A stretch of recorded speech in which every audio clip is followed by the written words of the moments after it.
अस्सलाम वालेकुम first year class. आज हमारा चैप्टर नंबर 2 का लेक्चर नंबर 6 है और हमारे टॉपिक का नेम है classification of carbohydrates. Last lecture में हमने कार्बोहाइड्रेट्स के स्ट्रक्चर के बारे में कार्बोहाइड्रेट्स के इंट्रोडक्शन के बारे में स्टडी किया था, जिसमें हमने कार्बोहाइड्रेट्स के फार्मूला के बारे में स्टडी किया, उसकी डिफरेंट एग्जांपल्स के बारे में स्टडी किया। इवन कि हमने ये भी स्टडी किया कि कार्बोहाइड्रेट्स अगर प्रोटीन के साथ मिलते हैं, लिपिड्स के साथ मिलते हैं तो कौन कौन से मॉलिक्यूल्स बनाते हैं। आज हम उसकी क्लासिफिकेशन के बारे में पढ़ेंगे, उसके टाइप्स के बारे में पढ़ेंगे। तो सबसे पहले अगर हम कार्बोहाइड्रेट्स की बात करें तो कार्बोहाइड्रेट्स को सैकराइड्स भी कहा जाता है। अब सैकराइड्स का वर्ड कहाँ से निकला है? सैकराइड का वर्ड ग्रीक वर्ड से निकला है, जिसका मीनिंग है सैकरोन। सैकरोन जो है वो ग्रीक वर्ड है, इसके मीनिंग शुगर के हैं। इसका मतलब है कार्बोहाइड्रेट्स क्या हैं? ये शुगर्स हैं, ये स्वीट टेस्ट में होंगी।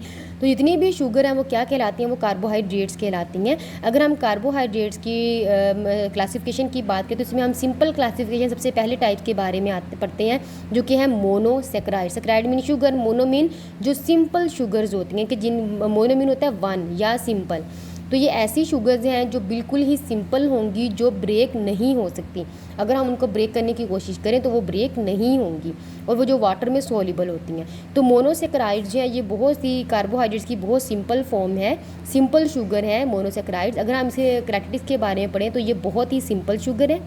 इनका टेस्ट जो बहुत ज़्यादा स्वीट होता है। एग्जाम्पल के तौर पे ग्लूकोज है, फ्रुक्टोज है, अगर हम इनको टेस्ट करें तो इनका टेस्ट जो वो स्वीट होगा, और ये वाटर में सोल्यूबल होंगी। वाटर में सोल्यूबल क्यों है? क्योंकि इनके जो मॉलिक्यूल्स हैं वो बहुत स्मॉल होते हैं, इसलिए ये वाटर में इजीली सोल्यूबल होते हैं। दूसरा, ये हाइड्रोलाइज नहीं हो सकती, यानी कि वाटर की मौजूदगी में ब्रेक डाउन नहीं होंगे, यानी कि इनकी ब्रेकिंग नहीं होगी, इनके अंदर से वाटर लीज नहीं हो सकता। ठीक है, तो इसको हम हाइड्रोलाइज्ड कहते हैं। इनकी ब्रेकिंग नहीं होगी, इसका मतलब कि ये बहुत ही सिंपल फॉर्म है, तो सिंपल फॉर्म में इनकी फर्दर ब्रेकिंग नहीं हो सकती। अब जितने भी मोनोसैकराइड्स के जितने भी कार्बन एटम्स होंगे, उन सब के साथ OH ग्रुप लगा होगा, सिर्फ और सिर्फ एक कार्बन के अलावा। ठीक है, तो एक कार्बन के अलावा जिसके साथ ऑक्सीजन अटैच होते हैं, जो ऑक्सीजन के साथ डबल बॉन्ड बनाती है, इस कार्बन के अलावा बाकी जितने भी कार्बन के एटम इसके साथ अटैच होंगे उनके साथ OH ग्रुप लगा होगा। ये मोनोसैकराइड्स की पहचान है। ठीक है, तो हम मोनोसैकराइड्स की बात करें तो इसमें हम बहुत ही सिंपल शुगर लेते हैं, aldo sugar, keto sugar. Aldo sugar वो वाली शुगर है जिनमें एल्डिहाइड ग्रुप लगा होता है, कीटो शुगर वो वाली शुगर जिनमें कीटोन ग्रुप लगा होता है। अगर हम एल्डिहाइड ग्रुप की बात करें तो एल्डिहाइड ग्रुप क्या होता है? इसमें कार्बन ने डबल बॉन्ड बनाया था ऑक्सीजन के साथ, एक तरफ इसके H के साथ बॉन्डिंग होती है, दूसरी इसके साथ R का मतलब है कोई भी ग्रुप इसके साथ अटैच होगा। R का इसमें मतलब है दूसरा कोई सा भी ग्रुप, एक तरफ ये जो इसका बेसिकली ये वाला जो है ना, ये इसका एल्डिहाइड ग्रुप बन गया है। ठीक है, तो ये वाला इसका एल्डिहाइड ग्रुप है और दूसरे इसके साथ कोई सा भी ग्रुप पाके लगा होगा तो ये एल्डो शुगर बन जाएगी। अगर मैं इसका फार्मूला लिखूँ तो मैं इसका फार्मूला लिखा हुआ है कि इसमें कार्बन के 3 एटम्स मौजूद हैं। ठीक है, इसमें कार्बन जो है वो O के साथ बॉन्डिंग बना रही है और इस तरफ H लगा हुआ है, फिर इस तरफ H लगा हुआ है, इस तरफ CHO लिखा हुआ है। ठीक है, एक तरफ ये R ग्रुप लगा हुआ है, तो ये हमारे पास H ग्रुप है। ठीक है, और ये हमारे पास R ग्रुप है। ठीक है, तो ये एल्डो शुगर की पहचान है कि एक तरफ H ग्रुप लगा होगा, एक तरफ R ग्रुप लगा। ये कॉम्पैक्ट स्ट्रक्चर आपकी बुक में दिया हुआ है, जो कि टफ है, ये इसकी आपको समझ नहीं आएगी।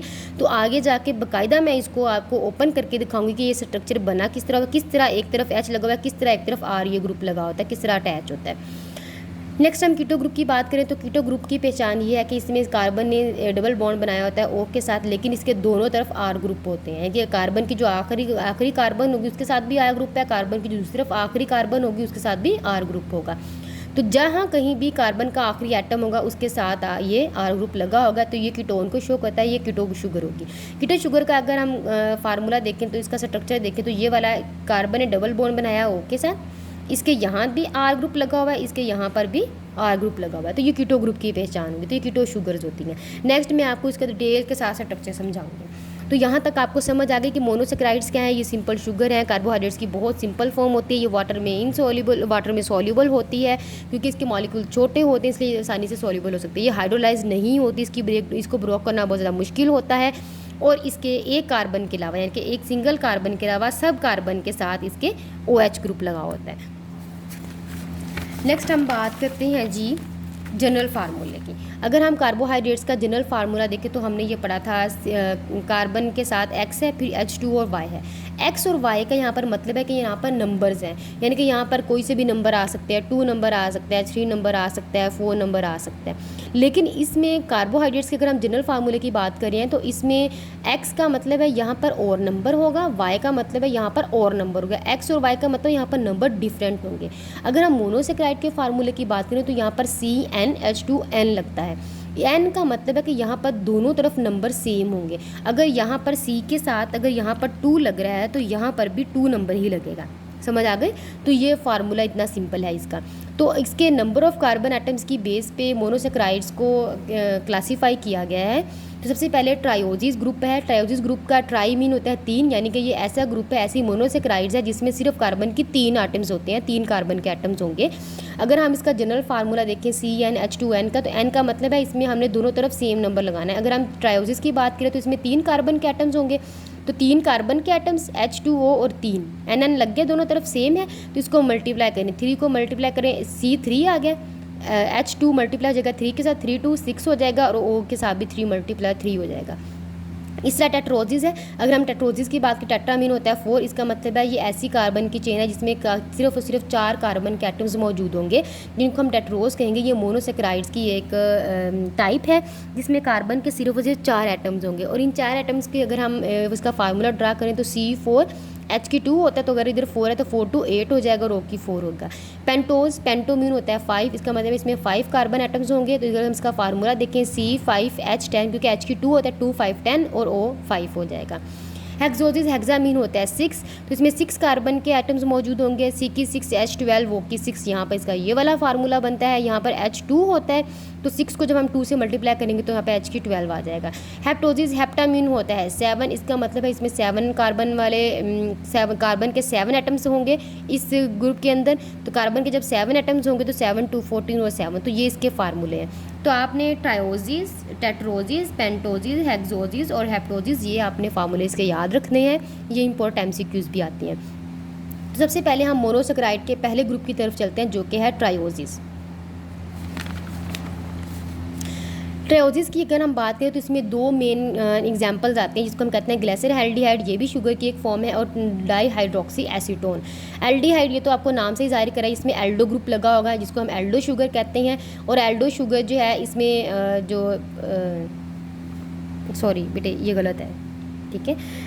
ट्रायोजिस में एल्डो शुगर लगी होगी, और di mean 2 hydroxy mean OH, यानी कि इसमें 2 कार्बन एटम ऐसे होंगे जिसका तो OH ग्रुप लगा होगा, और साथ में एसीटोन कीटो ग्रुप लगा होगा। एसीटोन कीटो को कहते हैं कीटो शुगर। तो इसमें 2 शुगर आते हैं, एक एल्डो शुगर और एक कीटो शुगर।